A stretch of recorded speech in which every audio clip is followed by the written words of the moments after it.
রসুন পেঁয়াজটাকে আমি ভালো করে দেখো নেড়ে চেড়ে নিয়েছি। হাই ফ্রেন্ডস, সকলকে জানাচ্ছি আমার চ্যানেলে অনেক অনেক স্বাগত এবং অনেক অনেক ভালোবাসা। আজকে আমি চলে এসেছি নতুন আরেকটি রেসিপি নিয়ে, আর সেটি হচ্ছে কচুর বাটা। কিভাবে বানাবো সেটাই তোমাদের সাথে শেয়ার করব। তোমরা চলো গোটা ভিডিওটা দেখতে থাকো। কচুর বাটা বানানোর জন্য আমার যে সকল উপকরণ লাগছে সেগুলো তোমাদের দেখিয়ে দিই। এখানে আমি লবণ নিয়েছি, হলুদ নিয়েছি কালো জিরে, আর এদিকে রেখেছি এক টুকরো লেবু, রেখেছি শুকনো লঙ্কা, কয়েক কোয়া রসুন আর পেঁয়াজ কুচি। আর এদিকে দেখো কচুটাকে ভালো করে কেটে আমি ধুয়ে রেখে দিয়েছি, আর নিয়ে নিয়েছি সর্ষের তেল। তো চলো কিভাবে বানাই দেখতে থাকো।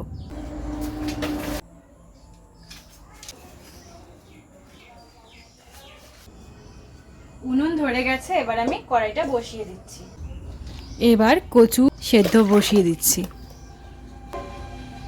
এতে আমি লেবুর টুকরোটাও দিয়ে দেব। বেশ কিছুক্ষণ হয়ে গেছে ফ্রেন্ডস, এবার আমি দেখব কচুটা সেদ্ধ হয়েছে কিনা।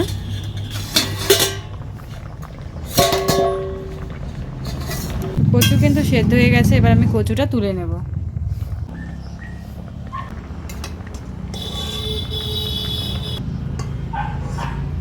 কড়াইটাকে আমি পরিষ্কার করে নিয়েছি। এবার কড়াইয়ে দিয়ে দিচ্ছি সর্ষের তেল। তেল গরম হয়ে গেছে, এবার এতে আমি দিয়ে দিচ্ছি শুকনো লঙ্কাগুলো, হালকা নেড়ে চেড়ে নিলাম। এবার এতে আমি দিয়ে দেবো পেঁয়াজ কুচি, রসুনের কোয়া, সব কিছু নেড়ে চেড়ে নিচ্ছি।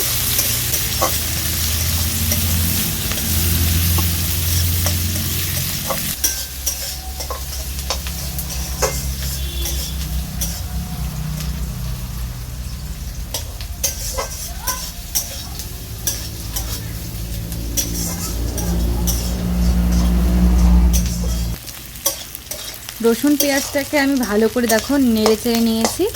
এবার এতে আমি দিয়ে দেব কচুগুলো। কচুটাকে দেখো আমি এরকম টুকরো টুকরো করে নিয়েছি, তো কচুগুলো দিয়ে দিচ্ছি।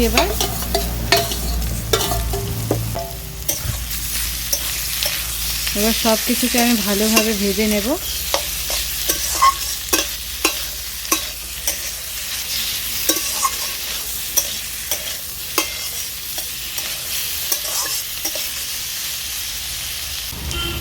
দিয়ে দেবো লবণ, এক চিমটে হলুদ, নেড়ে চেড়ে নিচ্ছি।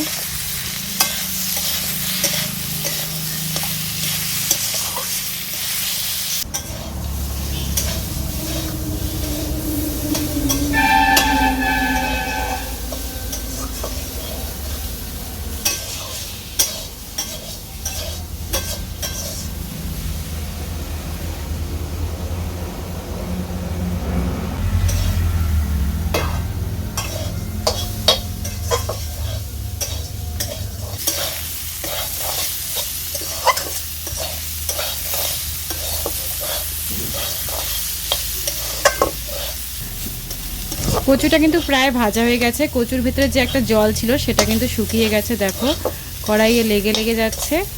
এবার এই অবস্থায় আমি দিয়ে দেবো কালো জিরে, দিয়ে দিচ্ছি কালো জিরে দিয়ে আর কিছুক্ষণ আমি এটা ভেজে নেব।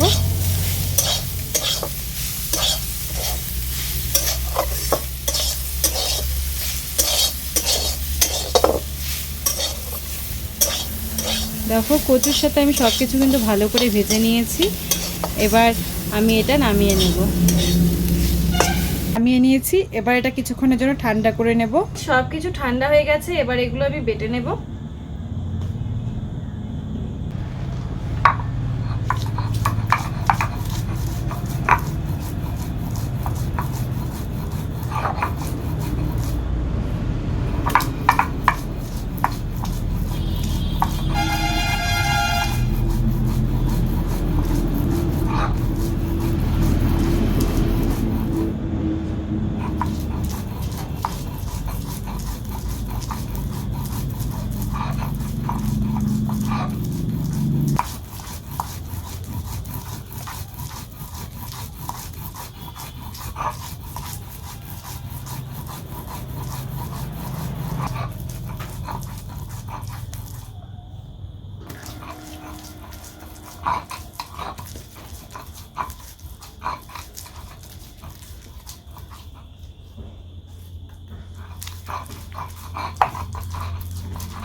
তো ফ্রেন্ডস দেখো কচুটা বাটা হয়ে গেছে, এবার আমি নামিয়ে নেব।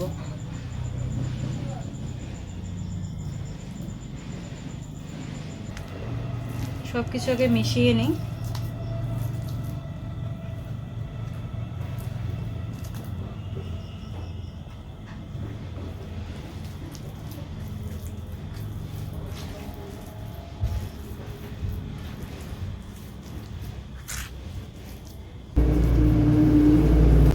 সব কিছু মেখে নেওয়া হয়ে গেছে আমার, এবার এটা আমি নামিয়ে নেব।